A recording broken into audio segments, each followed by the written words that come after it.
Alright, this is Mike from Get Your Rock Out. I'm here in Manchester with Hell to Pay album launch night. How are you guys feeling? We're pretty good actually. Yeah, now it's about showtime. Yeah. It's been a stressful couple of hours, but it's good. Well, let's talk about the bands you got opening for you tonight. We just had a Revival coming on. Yeah. We just had the opening band. How do you guys feel about their work? How do you think they're going to do?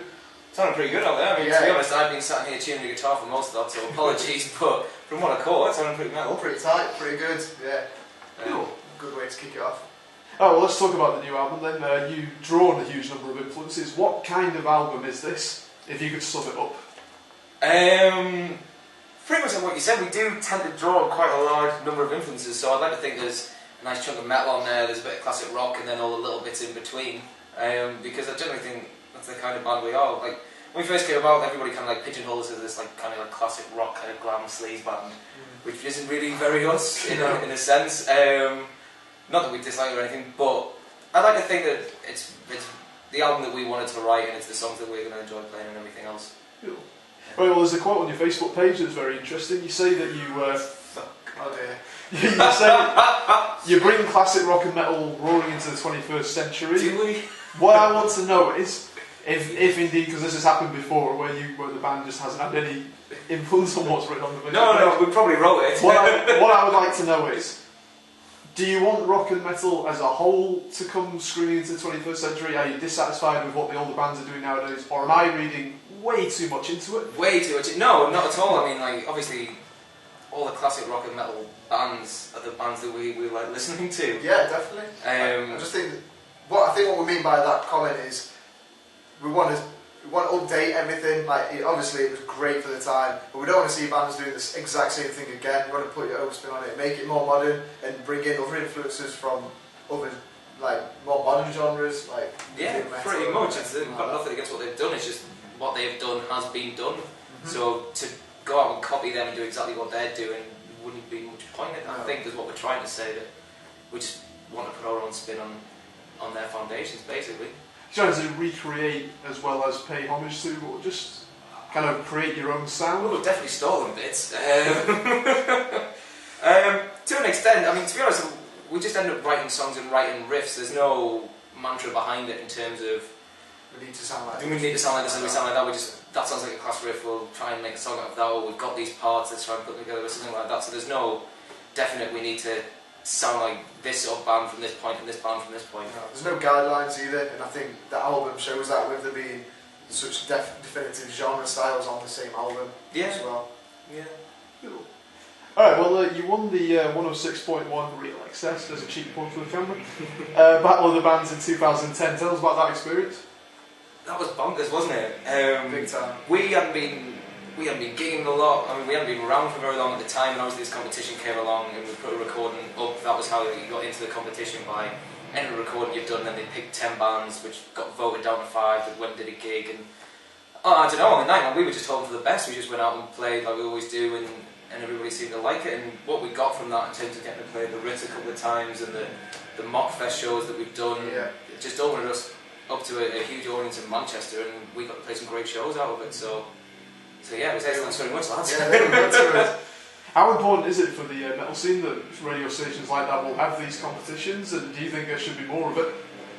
For us, like I've just said, I mean, it was great for us.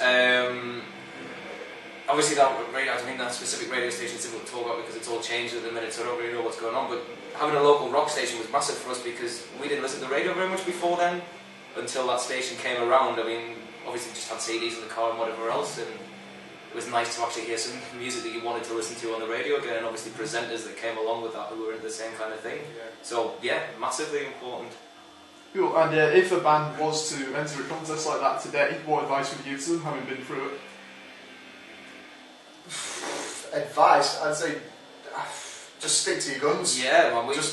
It's good to be different as well. Just go out all guns blazing as well with it. I mean, we just went out there and hopefully just tried to deliver the best show we possibly could. One of the comments that stuck with me most, that the judges for that particular contest said to us, is like the joy that we show from playing is what stood out for the other bands. Like, musically, we're no better than the other bands. I think the performance side, well, you might have been, I certainly wasn't, but Yeah. I like it as well. I don't know. I think I just agree. the performance side is a big side of it as well, not just the Just music. remembering that it's a show and they're all there expecting a show, and when you go, obviously one of the prizes for that competition for us was to go and play one of their shows, and that you've got to perform, and that was the main thing that we kind of took from that. Like understanding that it's a show, and you're there to entertain people, not just play some songs that you like. Right, we're getting back to the album then. You made a video for Judgment Day, the track. Now, obviously, the title track, it might be a bit of an obvious question, but I mean, why that one? Why is that the standout track that you want to showcase? I think I had a lot going for it in terms of the kind of, because what we said about the album is that there's a lot of different influences and different kind of styles on there, but that kind of like sat right in the middle, kind of where we wanted to be in terms of. It's quite, I'd like to think it's kind of modern tone in terms of like where modern rock is, but you can kind of hear where it's kind of come from in the same way. So it just seemed like a natural choice for us in terms of what the album's all about. I like it's a good tune as well. In terms of track and all that kind of stuff, the singles, it would fit the bill more than anything. Yeah, it's pretty much in your face and gets to the point straight away. That was the other thing. Yep. And any other songs on the album that you're thinking this could be a standout track, a good single? Maybe? We've Couple actually of good ideas in the pipeline. there's a ballad on there. Well, it starts a ballad, that we think we can put a pretty good video to. We've got some like concepts for that, hopefully to get some fans involved with it as well. It's a pretty metal screaming in the background there. I believe the opening band has gone. Never mind. But no, we've got a couple of really cool concepts for a couple of videos that we'd like to do in the future, which we'd like to get some fan participation with as well. So we'll be putting some sort of Facebook thing out there to get everybody involved with during the summer, which would be cool. Sweet. Alright, well, your progression from, local band, winning radio contests, now you've got the album launch. What has to happen next for you guys to reach that next level? What do you think is the key thing?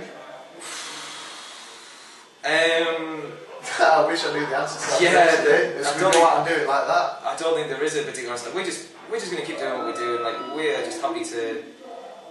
I mean, like we said with this tour that we've done in the build-up to this album launch, when we've been up and down the country and just going and taking it to people. I think that's what a lot of bands kind of do. We go to towns and we meet bands that we played with a couple of times before, and they seem to play a lot in like their area. Whereas we just quite happy to. If someone's got a gig for us in Scotland, we'll go to Scotland and do that, and hopefully that'll kind of build into other things. But we'd like some nice reviews from this album. So, and if that goes well, then obviously that gets to people. We'll see. We'll see. And you won't offend me with cash. Do you have a message right into the camera for all our readers? I can't bear to speak anyway, so speaking to other people, that's pretty jolly job. Thank you very much for actually listening to this interview all the way through. If you've made it to this point, if you've turned off, well, don't blame you. Yes. Hopefully give the album a listen, and yeah, if you've seen us before or anything like that, thank you very much for turning out. If not, why not? And come and see us. And that's why he's not going to speak. Anyway, cheers. Delta Pay in Manchester, album is out now. Brilliant. Thank you very much, guys. Cheers, man.